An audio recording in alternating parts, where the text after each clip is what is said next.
Vale, muchas gracias, Luis. Vale, pues ahora continuaremos un poco con la parte más técnica asociado al análisis de la señal de TMS-G.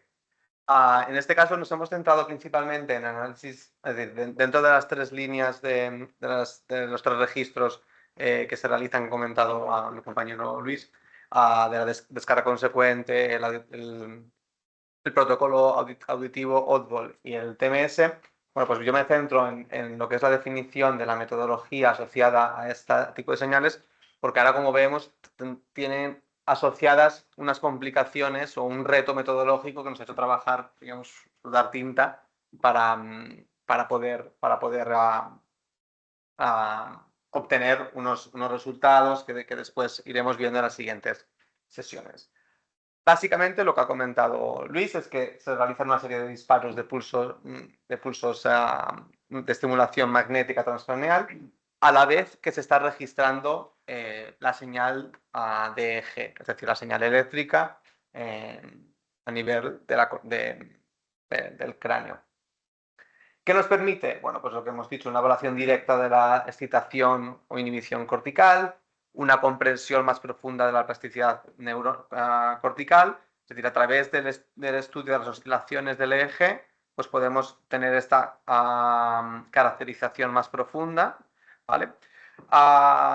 Diversos estudios nos indican que es un biomarcador muy prometedor porque, bueno, pues por estos motivos, porque nos permite a caracterizar una serie de parámetros o aspectos que hasta ahora no era posible analizar en vivo. Y además, bueno, pues también tiene un potencial uso para la identificación de subtipos dentro de los síndromes psiquiátricos y también para la mejora del tratamiento, que es como nos lo ha comentado antes también pues, en la introducción el doctor Molina. Cuando comenzamos a trabajar con este tipo de señales, ya pues, hace ya 5 o 6 años, era más o menos 2020, lo recuerdo porque Inés vino a hacer una estancia a Barcelona y fue durante la primavera de 2020, época COVID, y nos conocíamos solamente con mascarilla. Bueno, pues cuando comenzamos a trabajar con este tipo de señales, bueno, pues al final, un poco el método científico lo que nos dice es que tenemos que ir a la bibliografía y entender un poco pues, cómo son estas señales y bueno, pues es un poco lo que hicimos, pues consultamos diferentes reviews, diferentes artículos relevantes en los cuales, pues, para poder empaparnos un poco de este tipo de señales, porque nosotros conocíamos o éramos expertos en el tratamiento de señal de eje, pero nunca habíamos trabajado hasta este momento con la combinación de las dos técnicas, el TMS y el EEG. Aquí tenemos diferentes artículos. Y llegamos a un problema principal, y es que el pulso magnético, ¿vale? Además de permitirte hacer esta evaluación de la excitación e inhibición, evidentemente, como estás haciendo un pulso magnético sobre la corteza cerebral, provoca un artefacto muy grande, de tal manera que se enmascara la señal de interés del EEG, ¿vale? Por lo tanto, el primer reto al que tuvimos que ir a combatir es la parte de la limpieza de la señal y el acondicionamiento, ¿vale? Por lo tanto, esto fue en realidad un gran reto.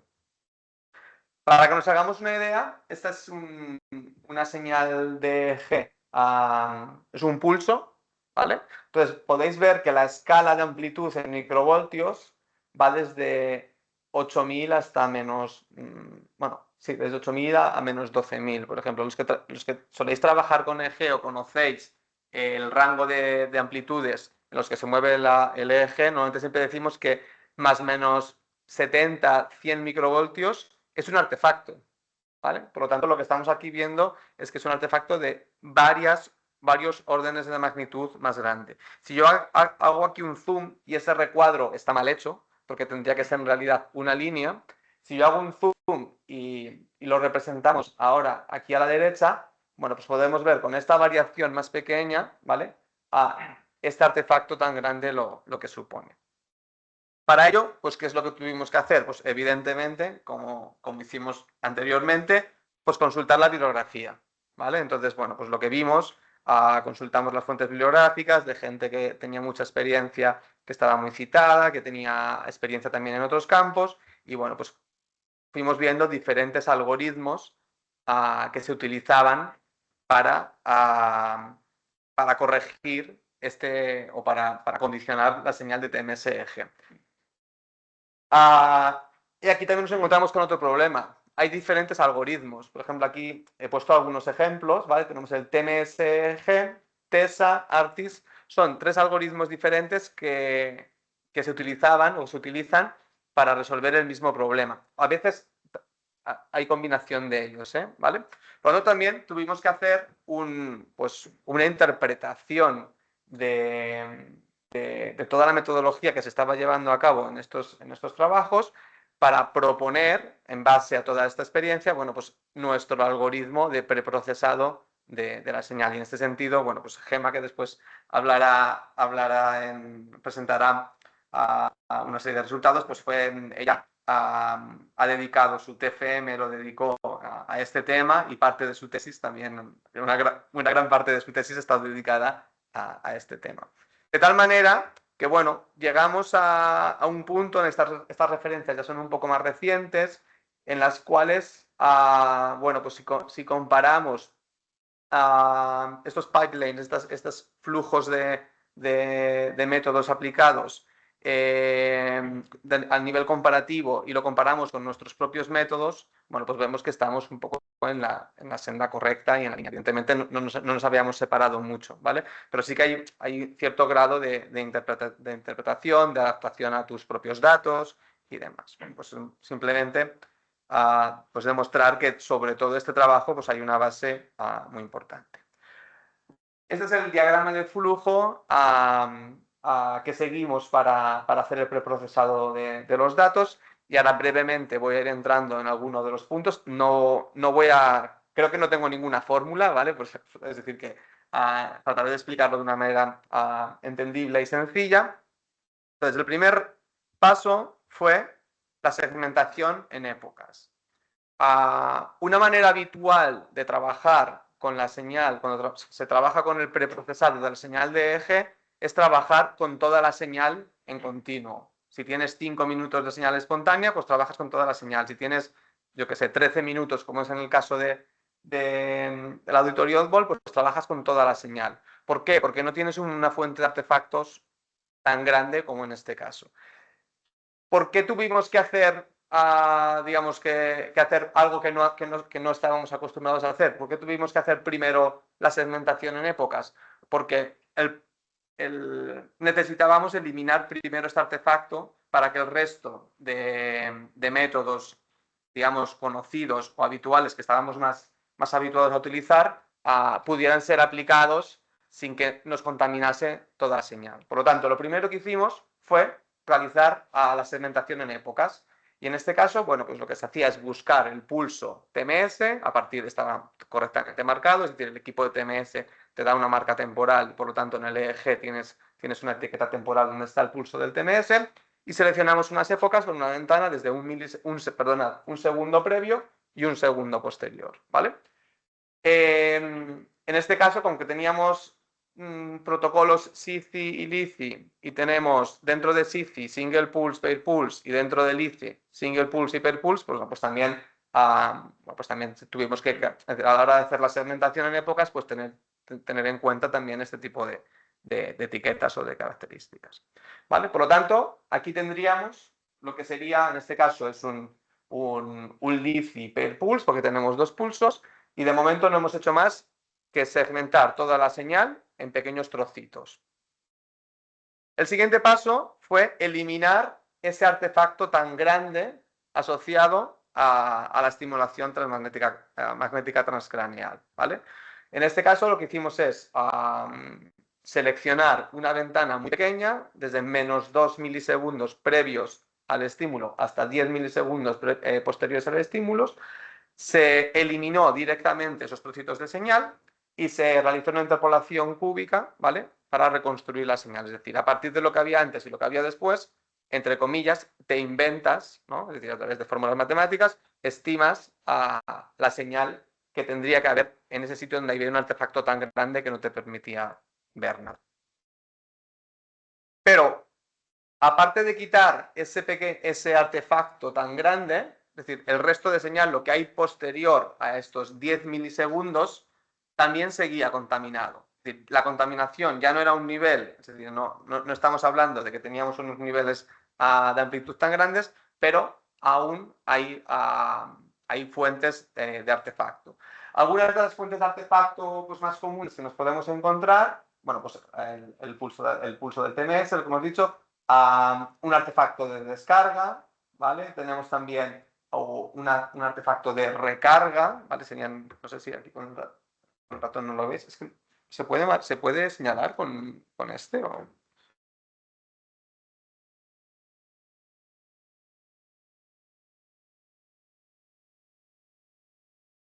¿Y qué tengo que hacer para señalar?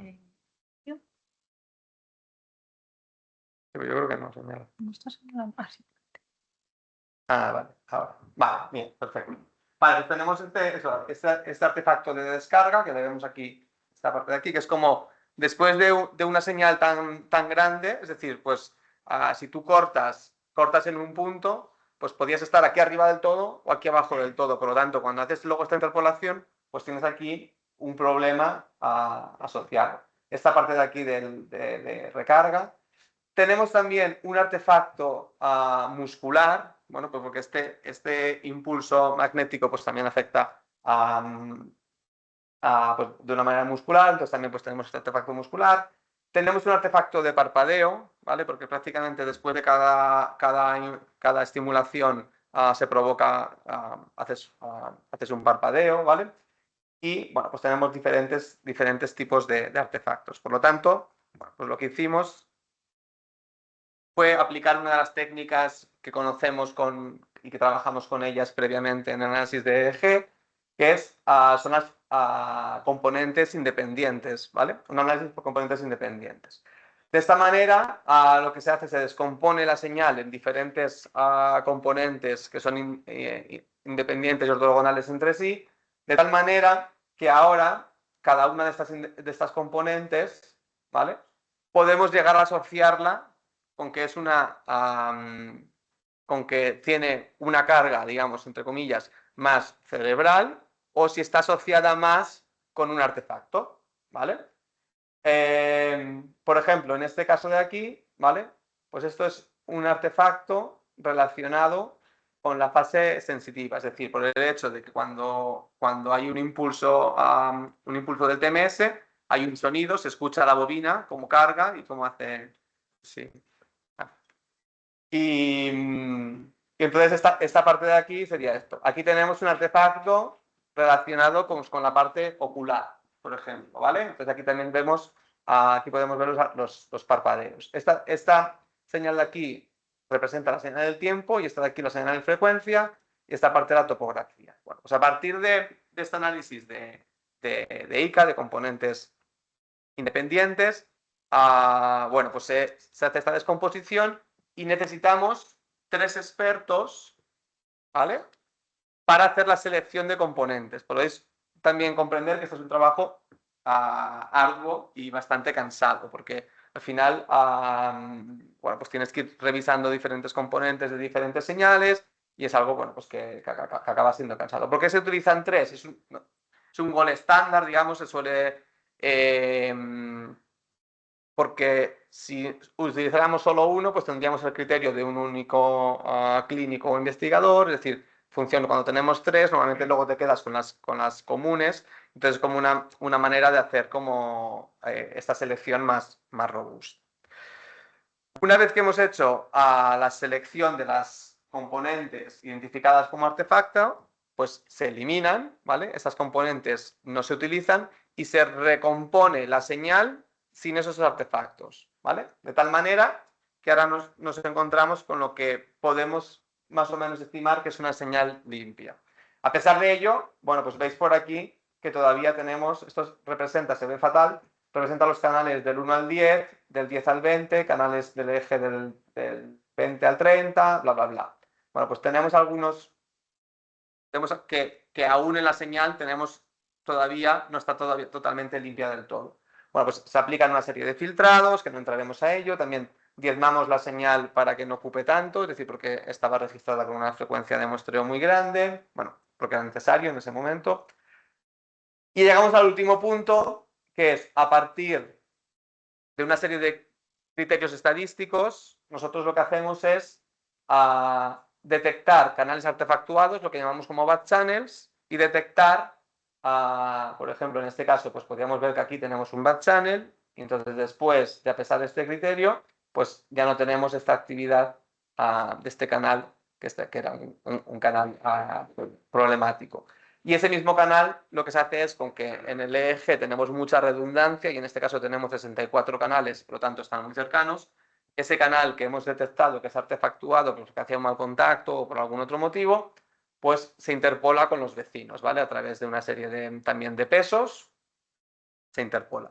Igualmente, nos podemos encontrar con que haya alguna época que a pesar de todo este proceso, pues sigue siendo una época que tiene un artefacto importante, pues porque a lo mejor ha tenido movimiento, por cualquier motivo. Por tanto, también aplicamos una serie de criterios estadísticos para determinar si una época es buena o es mala. Es decir, si a pesar de haber hecho todo este trabajo, nos encontramos con épocas que siguen teniendo artefactos importantes, pues ya en este último punto ya sí que descartamos esa época y nos quedamos con el resto. Por eso también es importante el hecho de tener muchas repeticiones. En este caso tenemos 75 repeticiones para el protocolo single pulse, 75 para el pay pulse.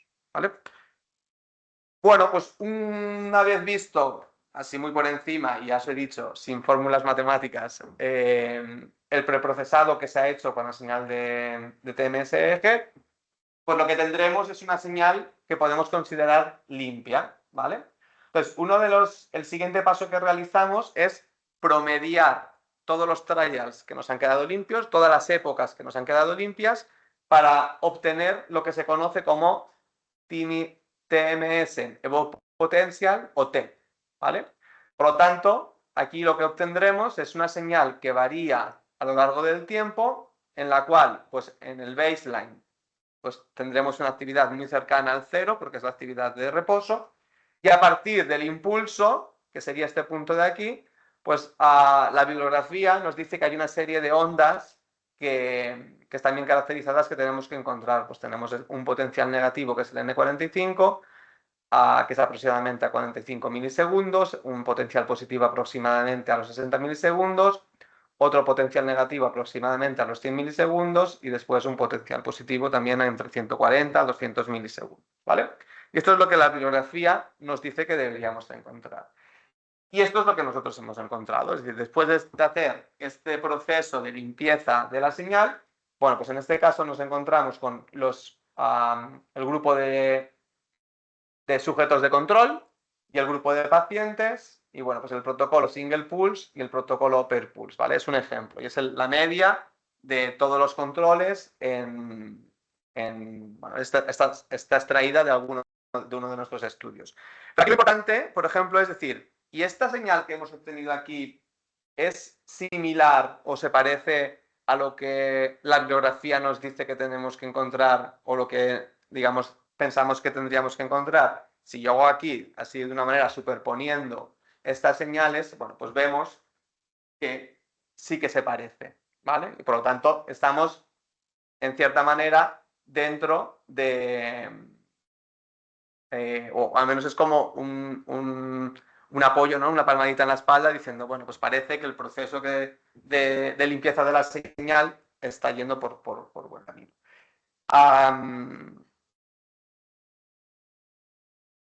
Y ahora de cara a motivar un poco, a introducir las siguientes sesiones que veremos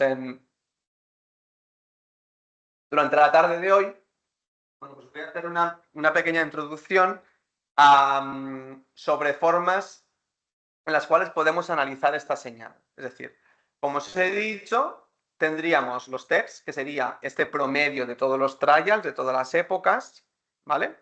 Pero antes lo habíamos visto en un canal. Nosotros lo que tendríamos es este promedio para cada uno de los canales del eje, ¿de acuerdo? Y esto es lo que se conoce como butterfly plot, ¿vale? Es decir, representamos a lo largo del tiempo todos los electrodos.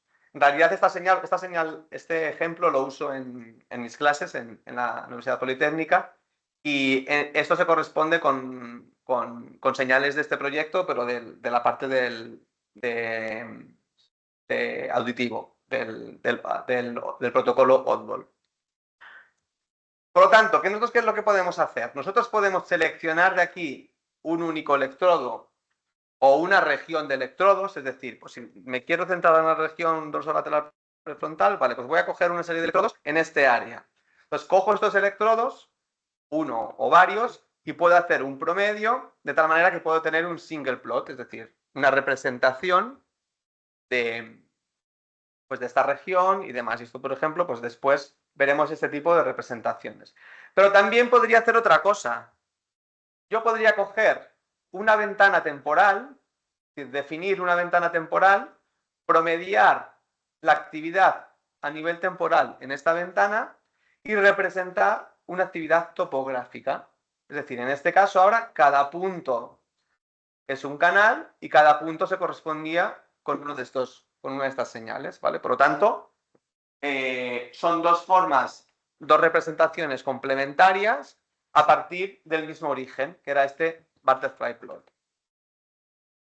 Pero podemos ir más allá, porque estas representaciones topográficas también podríamos analizar la conectividad que hay entre los diferentes electrodos, ¿vale? Es decir, la similitud de la señal entre los diferentes electrodos y tendríamos una medida de conectividad, ¿vale?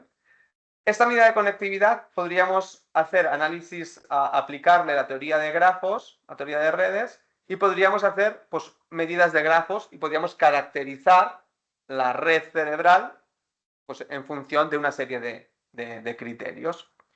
Pero es que además también podemos combinar esta información con la información de resonancia magnética y realizar un análisis de fuentes, ¿vale? Entonces, en vez de quedarnos en la superficie del cuero cabelludo, en la parte cortical, pues podemos ir hacia intentar de caracterizar esta información que tenemos aquí, cómo la podríamos ver en las fuentes. Y esto es un poco lo que mis compañeros, tanto de SUCEDE como del grupo de BioArt, pues vamos a ir trabajando y vamos a ir enseñando diferentes resultados de diferentes estudios en los cuales, bueno, pues básicamente se irán viendo diferentes formas de representar. Luego después Saúl hará... lo de Saúl ya sí que no lo puedo, ya no lo puedo integrar aquí. No, porque él trabaja con conectividad dinámica, metaestados, ¿vale? Que es un concepto muy interesante, pero que ya sale un poco de este esquema tan preconcebido. Sobre la base de datos, veréis que después los diferentes estudios iremos mostrando diferentes bases de datos. Al final eso tiene, entre comillas, dos motivos. El primer motivo es que, bueno, según vas incrementando la base de datos, pues vas haciendo estudios y cuando pasa X tiempo, pues vas teniendo más señales y vas pudiendo utilizar más señales. Y por otro lado, dentro del diseño del estudio, pues tuvimos un problema, porque, bueno, inicialmente, bueno, pues esto es parte de la investigación. Es decir, inicialmente el protocolo SIFI tenía un intervalo entre el estímulo de 4 milisegundos y, bueno, pues analizando las primeras señales, los primeros resultados de este protocolo con 4 milisegundos, bueno, pues vimos que con 4 milisegundos había algunos sujetos de control y ya luego pacientes. Algunos facilitaban, otros inhibían, no estaba clara la interpretación de los resultados y bueno, pues consultando también a expertos y demás, pues acabamos deduciendo que el intervalo interestímulo más correcto tendría que ser 2 milisegundos. Por lo tanto, como podéis imaginar, ya teníamos parte de la base de datos registrada, ¿vale? Y por lo tanto, bueno, pues se tuvo que volver a remar, ¿no? Para conseguir pues tener que esta base de datos fuese creciendo, ¿vale? Y estamos ya en un punto en el cual pues ya ha superado, la base de datos de SICI 2 milisegundos ha superado a la de 4. Sin embargo, los estudios del LICI, desde un inicio, se hicieron con la misma configuración. Por lo tanto, ¿qué es lo que tenemos ahora? Pues tenemos que en la distribución total de pacientes de la base de datos de TMSG, pues hay 79 controles y 81 pacientes. Algunos de ellos están pendientes de realizar el preprocesado, por lo tanto, es decir, nunca, ninguno de los estudios que vamos a luego a ver a continuación vamos a llegar a estos números, ¿vale? Las distribuciones de edad pues, serían estas, ¿vale? Que está un poco desbalanceado hacia los pacientes más mayores. Y bueno, dentro del grupo de pacientes, pues tenemos, hay pacientes crónicos, primeros episodios y bipolares. Esto es la base de datos total, lo que os digo, la LICI, y dentro del LICI, bueno, de los SICIs, pues más o menos también están uniformemente distribuidos. Y ya simplemente, bueno, pues ya ahora sí, ya para finalizar, pues comentaros un poco para avanzaros qué es lo que vamos a ver después.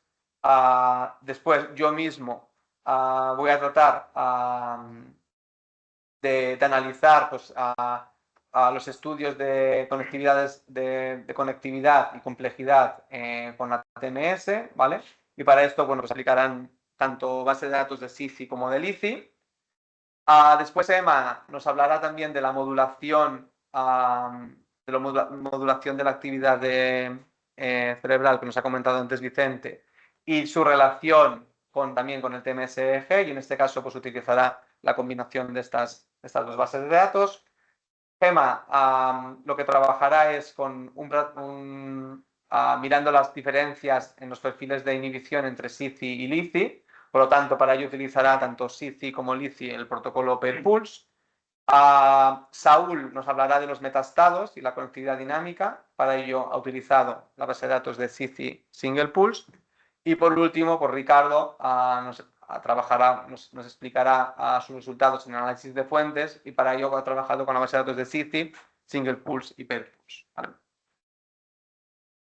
Pues muchas gracias por su atención, y bueno, pues tanto Luis y yo, no sé si tenéis alguna pregunta o a nivel de tiempo creo que vamos bien, ¿no?